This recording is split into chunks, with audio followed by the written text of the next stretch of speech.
ঘর হইবে মাটির গাথা, আড়াই হাত তার গভীরতা, 3.5 হাত ঘরের মাঝখানি।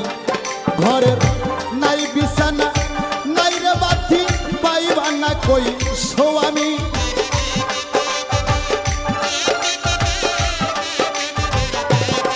ঘরের নাই বিছানা, নাই রে বাতি, পাইবা না কই স্বামী। পালকি আইলো নায়র যাইবানি, আরে শুনছনি বউ, শুনছনি রে ও সোনার বউ, শুনছনি পালকি আইলো নায়র যাইবানি।